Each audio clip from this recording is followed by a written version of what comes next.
నమస్తే, welcome to hot popcorn debate. ముఖ్యమంత్రి చంద్రబాబు ఈరోజు కలెక్టర్ల సమావేశం నిర్వహించారు. కూటమి ప్రభుత్వం అధికారంలోకి వచ్చిన 10 నెలల్లోనే ఇది మూడోసారి జరుగుతున్నటువంటి కలెక్టర్ల సమావేశం. అయితే కలెక్టర్ అంటే డాబు దర్పం కాదు, ప్రజలకు దగ్గరగా ఉండాలి అని చెప్తూనే కూటమి ప్రభుత్వం తీసుకొచ్చినటువంటి అభివృద్ధి సంక్షేమ ఫలాలు ప్రజలకు అందుతున్నాయో లేదో కలెక్టర్లు ఎప్పటికప్పుడు పర్యవేక్షణ చేసుకోవాలి అని కూడా ఆయన దిశానిర్దేశం చేసినటువంటి పరిస్థితి మనం చూస్తున్నాం. మరి జగన్మోహన్ రెడ్డి 5 ఏళ్ల పాలనలో ఒకే ఒకసారి కలెక్టర్ల సమావేశం నిర్వహించారు, అది కూడా ప్రజావేదిక కూల్చివేత కోసం. ఈ రోజు జరిగినటువంటి కలెక్టర్ల సమావేశంలో చాలా కీలక సూచనలు కలెక్టర్లకు చేసినట్టు తెలుస్తోంది. ముఖ్యంగా ఏదైతే ఈ పోలవరం బనకచర్ల ప్రాజెక్టు ఉందో దీనికి చంద్రబాబు గారు తెలుగు తల్లికి జలహారతి అని పేరు పెట్టిన విషయం మనందరికీ తెలిసిందే.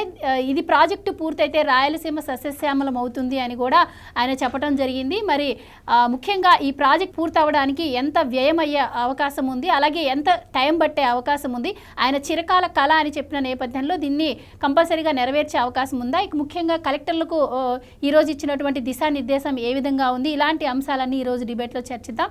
మనతో పాటు డిబేట్లో పార్టిసిపేట్ చేసేందుకు స్టూడియోలో ఉన్నారు సీనియర్ జర్నలిస్ట్ డివి శ్రీనివాస్ గారు. నమస్కారం అండి. నమస్కారం అండి. నమస్తే.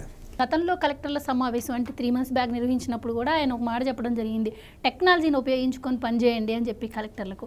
అండ్ ఇప్పుడు కూడా ఆయన ఉగాది నుంచి P4 విధానం ప్రారంభించాలని అనుకుంటున్నారు కాబట్టి దాని గురించి కూడా వాళ్ళకి దిశానిర్దేశం చేసినట్టు తెలుస్తోంది. సో ఓవరాల్గా ఈరోజు కలెక్టర్ల సమావేశం ఏ విధంగా జరిగింది, ఎలాంటి సూచనలు సలహాలు వాళ్ళకి ఇవ్వడం జరిగింది చంద్రబాబు గారు, మీ అభిప్రాయం ఏంటండి? అంటే పరిపాలన ఎలా ఉండాలి, ఏది పరిపాలన ఎలా ఉండకూడదు మనం చూసాం. జగన్మోహన్ రెడ్డి 5 ఏళ్ల పరిపాలన, ఇప్పుడు చంద్రబాబు ఈ 10 నెలల పరిపాలన. తేడా ప్రజల్లో చర్చ ఏది, అప్పుడు ఈ కలెక్టర్ల కాన్ఫరెన్స్లో ఏం జరిగాయి మనం అనుకున్నాం, ఏది ఒక కన్స్ట్రక్టివ్ కాన్ఫరెన్సెస్, అప్పుడు డిస్ట్రక్టివ్ కాన్ఫరెన్సెస్. ఆ కాన్ఫరెన్స్లు ఏంటి, డిస్ట్రక్షన్ కోసం. ఈ కాన్ఫరెన్సెస్ ఏంటి, కన్స్ట్రక్షన్ కోసం అన్నమాట. అంటే మనం నిర్మాణాత్మకమైన చర్యలు ఏది, ఇప్పుడు మీరు అన్నది ఏది, ఒకటి సంక్షేమం, P4 people private public partnership. ఇవాళ P3లో ప్రజలను కూడా భాగస్వాములు చేయటం. ఇదేంటి, ఇది కేవలం ప్రభుత్వ పనే కాదు, లేదు ఇది కేవలం ప్రైవేట్ వాళ్ళ పనే కాదనమాట. ప్రజలు దీనిలో భాగస్వాములు అయితేనే అంతిమ లక్ష్యం నెరవేరుతుంది. అంతిమ లబ్ధిదారులు ఎవరు, పేదలన్నమాట, ప్రజలు. అదే ఇవాళ ఏది పీపుల్ ఫస్ట్ అంటూ ఈ ప్రభుత్వం వెళుతున్న నేపథ్యం. 1 ఫ్యామిలీ 1 ఎంటర్ప్రెన్యూర్ అంటూ తీసుకుని ప్రతి కుటుంబం నుంచి ఒక పారిశ్రామికవేత్త రావాలంటూ అటు వ్యవసాయం, ఇటు పరిశ్రమలు, మరోవైపు సేవా రంగం, వీటినన్నిటినీ కూడా అభివృద్ధి చేయటం కోసం ఒక లక్ష్యాలు నిర్దేశించుకుని పనిచేస్తున్నారు. వికసిత ఆంధ్రప్రదేశ్, అదే విజన్ 2047 డాక్యుమెంట్ తయారు చేయటం.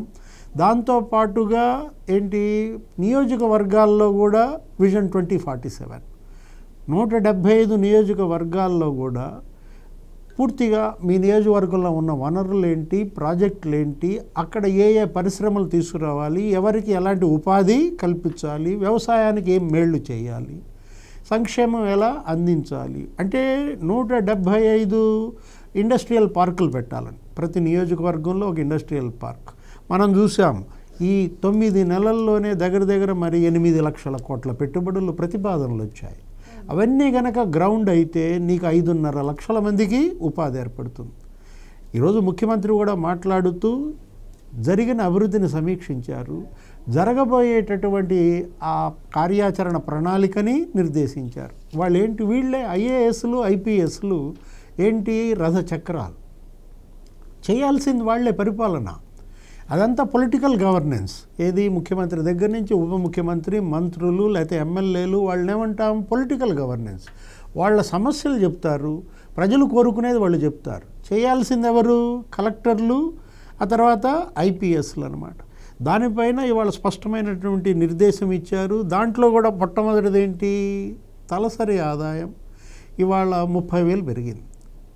ఈ 10 నెలల్లోనే 30,000 తలసరి ఆదాయం పెరిగిన నేపథ్యంలో గ్రోత్ రేటు కూడా దగ్గర 4% పెరిగింది.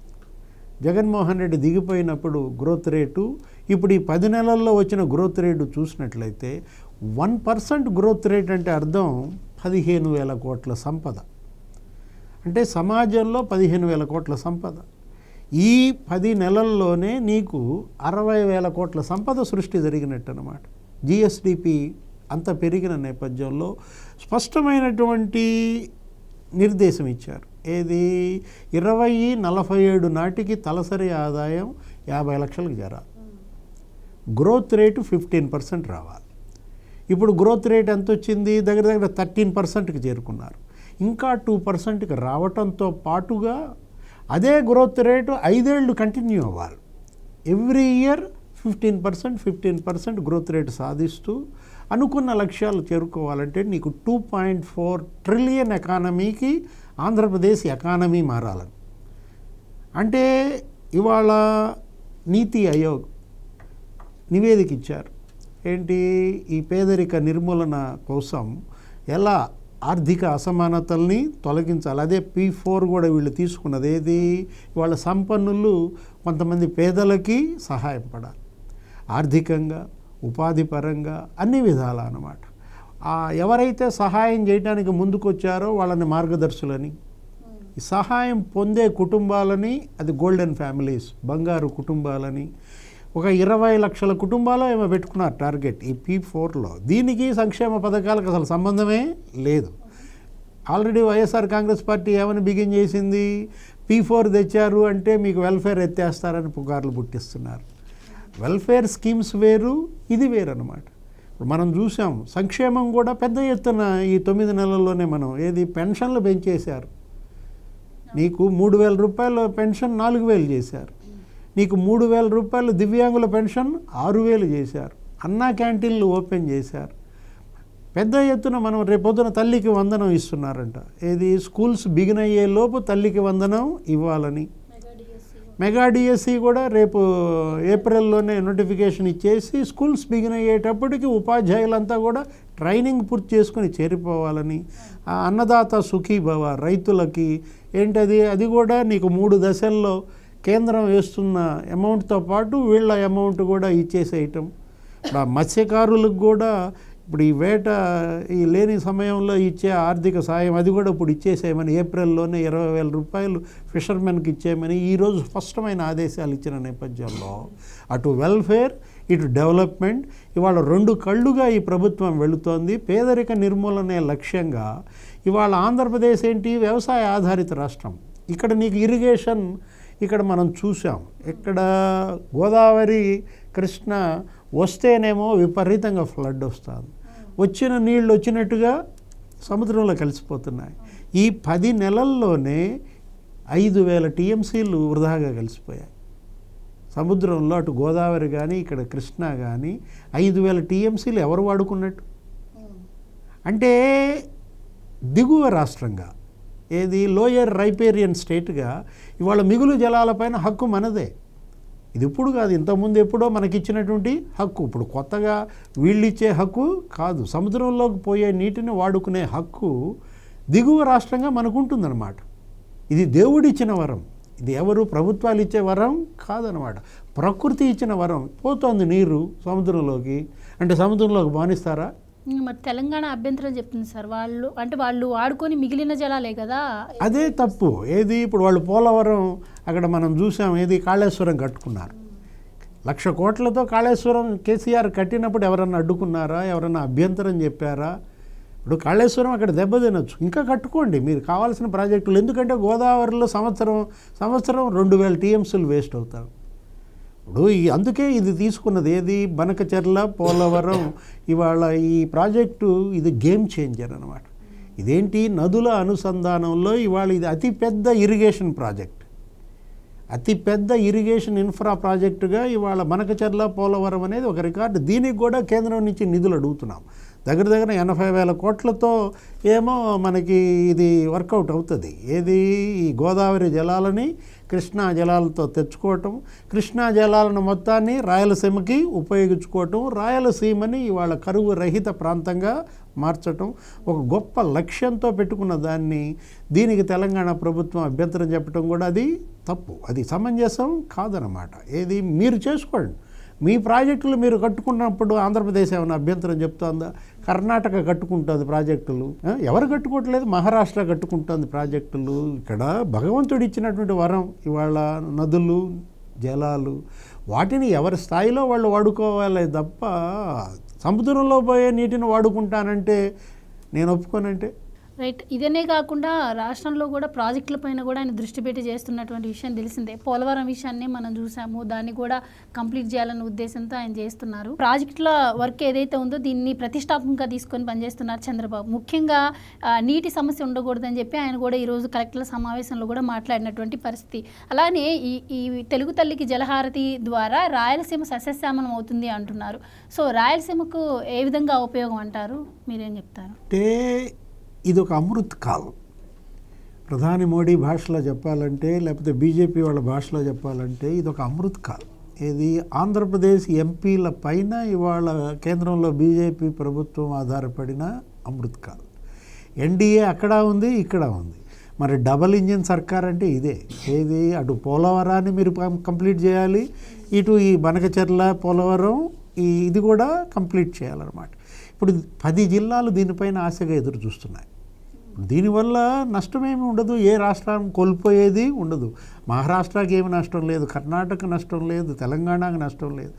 లాభం ఇవాళ ఆంధ్రప్రదేశ్కి లాభం వచ్చిందంటే అది దేశానికే లాభం అన్నమాట. ఎందుకంటే మనం చూసాం, ఏది సముద్రంలో వృధాగా పోతున్న నీళ్లలో వీళ్ళు తీసుకునేది ఎంత, 200 టీఎంసీలు. అంటే రోజుకి 2 టీఎంసీలు చొప్పున 100 వాటర్ డేస్. వరద రోజులు ఎన్ని ఉంటాయి, 100 రోజులు ఉంటాయి. ఆ 100 రోజులకి వీళ్ళు తీసుకునేది ఎంత, 200 టీఎంసీలు అనమాట. అంటే ఇది 3 దశల్లో చూడాలి. గోదావరి జలాలు పోలవరం నుంచి కృష్ణాకు తెచ్చుకుంటారు. అంటే కృష్ణా జలాల నుంచి ఇక్కడ కృష్ణా నుంచి ఎక్కడికి వెళ్తుంది, బొల్లాపల్లి రిజర్వాయర్లో నిల్వ చేస్తారు. ఆ బొల్లాపల్లి రిజర్వాయర్ నుంచి ఇందాక మధు గారు చెప్పినట్టుగా అడవుల ద్వారా నీకేంటి సొరంగ మార్గంలో కూడా కొంత సొరంగం కూడా తవ్వాలి. దగ్గర 28 కిలోమీటర్ల సొరంగం తవ్వాలి. ఆ తర్వాత బనకచెర్లకు తీసుకువెళ్తారు. ఇందులో ఏమేమి ఇముడు ఉన్నాయి నీకు, అటు గోదావరి, ఇటు పోలవరం, నెక్స్ట్ కృష్ణా, నాగార్జున సాగర్, నీకు వెలిగొండ, తెలుగు గంగ, ఈ హంద్రీనీవా, గాలేరు నగరి, ఈ మొత్తం ప్రాజెక్టులన్నిటినీ కూడా జలకళ. వాళ్ళ ఆంధ్రప్రదేశ్ జల కళ్ళతో ఇవాళ కళకళలాడుద్ది అనమాట. ఈ ప్రాజెక్టు కనుక నీకు వర్కౌట్ అయితే చంద్రబాబు నాయుడు ఇక అపర భగీరథుడుగా మిగిలిపోతాడు. ఎందుకంటే మనం అంటాం అదే డబల్ ఇంజిన్ సర్కార్. దీనికి ఎవరన్నా కనుక అడ్డపడితే ఇక వాళ్ళ నీటిలో కొట్టుకుపోతారు. అది తెలంగాణ ప్రభుత్వమైనా లేకపోతే రాజకీయ లాభాల కోసం ఒక గొప్ప ప్రాజెక్టును అడ్డుకోవటం అనేది మూర్ఖత్వం అవుతుంది, అది రాక్షసత్వంగా అవుతుంది. రేవంత్ రెడ్డి తెలంగాణ సీఎం కూడా ఈ విషయంలో కన్సిడర్ చేయాలి. తన రాష్ట్ర ప్రజలు లేదు అక్కడ ఉన్న ప్రతిపక్షాలు ఎవరన్నా రెచ్చగొట్టినా కూడా రెచ్చిపోవాల్సిన అవసరం కాదు. వాళ్ళు ఏంటి, సముద్రంలో పోయే నీళ్లు, ఇది మిగులు జలాలపైన కట్టుతున్న ప్రాజెక్టు కాదు, ఇది వరద జలాలపైన కడుతున్నటువంటి ప్రాజెక్టు. వరద వచ్చినప్పుడు వాడుకుంటారు, మీకేంటి సంబంధం ఇందులో? ఇప్పుడు మొదటి దశ దగ్గర ఎంత అవుతుంది, అది 13,000 కోట్లు ఏమవుద్ది. రెండవ దశలో 28,000 కోట్లు పెట్టాల్సి వస్తుంది. మూడవ దశలో 38,000 కోట్లు ఖర్చు పెట్టాల్సి వస్తుంది. మొత్తం 81,000 కోట్లు, 81,000 కోట్లు ఖర్చు పెడితే 8 లక్షల కోట్ల సంపద ఈ దేశానికి వస్తుంది. అంటే మీరు ఖర్చు పెట్టేది గోరంత, వచ్చే సంపద కొండంత అనమాట. ఇవాళ భారతదేశం మరి ఆంధ్రప్రదేశ్ నీకు ధాన్య గర్భగా మారాలంటే అన్నపూర్ణగా ఈ రాష్ట్రం ఒకప్పుడు గొప్ప పేరు, దేశానికే అన్నం పెట్టిన రాష్ట్రం ఇది. కానీ దీన్ని ఏం చేశారు మీరు, ముక్కలు చేశారు, చెక్కలు చేశారు. ఇవాళ రాయలసీమ కరువుతో కొట్టుమిట్టాడుతారు. అలాంటి రాయలసీమలో కూడా నీళ్లు గనక పారిస్తే రత్నాలు పండుతాయి. కళ్ళ ముందు కనపడుతోంది మీకు. ఏంటి, హార్టికల్చర్ హబ్గా ఈ కొద్ది నీటితోనే వాళ్ళు ఏం చేస్తున్నారు, అక్కడ పండ్ల తోటలు విపరీతంగా సాగు చేస్తున్నారు. ఇక్కడ దేశం మొత్తానికి అరటి ఎక్స్పోర్ట్ ఇక్కడి నుంచే. చీనీ పంటలు, ఇటు అరటి, దానిమ్మ, ఎన్ని పండ్ల తోటలు అక్కడ అభివృద్ధి అవుతున్నాయి. మీకు చేతనైతే అక్కడ ఫుడ్ ప్రాసెసింగ్ యూనిట్స్ పెట్టండి, ఆహార శుద్ధి పరిశ్రమలు ఇంకా పెట్టండి, అక్కడ జ్యూస్ ఫ్యాక్టరీస్ పెట్టండి, మామిడి గుజ్జు పరిశ్రమ పెట్టండి, అక్కడ చిత్తూరు మామిడి. అంటే అటు కడప చీనీ తోటలు, అరటి. మనం కూడా మనం చూసాం, ఏది అసలు ఆ లింగాల అనే మండలం ఇవాళ అసలు అత్యధిక తలసరి ఆదాయం ఉన్న ప్రాంతం. విశాఖపట్నం చాలదు, నీకు విజయవాడ చాలదు. అంటే లింగాల అనే మండలం అక్కడ కడప జిల్లాలో ఎందుకంత గొప్పగా వచ్చింది? కారణం ఇదే, పండ్ల తోటలు, హార్టికల్చర్. అంటే ఇవాళ మనం అంటోంది అది, ఇది కేంద్రం యొక్క బాధ్యత. దీన్ని టేకప్ చేయడం ద్వారా వాళ్ళు అనుకున్న లక్ష్యం నెరవేరుతుంది. మోడీ ప్రభుత్వం ఏంటి, బీజేపీ నదుల అనుసంధానం. వాళ్ళ నితిన్ గడ్కరీ అదే చెప్పేది. ఎవరైనా సరే ఇది వాజ్పేయి కళ, ఏది ఈ రివర్ లింకేజ్ అనేది. ఇవాళ పంచ నదుల సంగమం అని చెప్పి 2014-19లో కూడా చంద్రబాబు ఇది తీసుకున్నారు. ఇక్కడున్న 5 నదుల్ని కలపాలని అనుసంధానం. ఏది, వంశధార, ఆ తర్వాత నాగావళి, నెక్స్ట్ గోదావరి, కృష్ణ, పెన్న, ఈ 5 నదుల్ని కనుక నీకు పంచ నదుల మహాసంగమం అన్నమాట. అది వర్కౌట్ కాకుండా ప్రజలు కూడా కొంచెం తప్పులు తీర్పు ఇచ్చారు. ఆ రోజు ఆయన ఓటమి ఏది, చంద్రబాబు 2019లో 5 ఏళ్ళు జగన్మోహన్ రెడ్డి విధ్వంసం, ఇరిగేషన్ ప్రాజెక్టులన్నీ పక్కన పడేశాడు, పోలవరాన్ని నాశనం చేశాడు, పాడు పెట్టాడు. హంద్రీ నీవా, గాలేరు నగరి దేన్ని చేయలేదు. చివరికి అసలు పూర్తి కాకుండానే వెలుగొండ జాతికి అంకితం అంటాడు. అక్కడ సొరంగాల్లో అసలు మట్టి తీసిన వాళ్ళు లేరు. నిన్న రామానాయుడు కూడా తిట్టు వదిలిపెట్టాడు. అసలు వర్క్ కంప్లీట్ కాకుండానే జాతికి అంకితం చేసి ఇప్పుడేమంటున్నాడు, బడ్జెట్లో ఎందుకు పెట్టలేదు అంటున్నాడు. బడ్జెట్లో నిధులు వెలుగొండకు ఎందుకు పెట్టలేదంటే నువ్వే జాతికి అంకితం చేసావు, ఇంకెందుకు బడ్జెట్ దానికి? అంటే పూర్తిగాని ప్రాజెక్టుని జాతికి అంకితం చేసినట్లుగా జనానికి ఎలా మసిబూసి మారేడుకాయ చేశాడో వాళ్ళ జగన్మోహన్ రెడ్డి ఇవాళ ఒక విధ్వంసకుడిగా, ఇవాళ చంద్రబాబు నాయుడు ఒక మరి నిర్మాతగా. ఇది గనక జరిగితే మోడీ అపర భగీరథుడిగా మిగిలిపోతాడు, చంద్రబాబు నాయుడు అపర భగీరథుడిగా మిగిలిపోతారు. Thank you so much.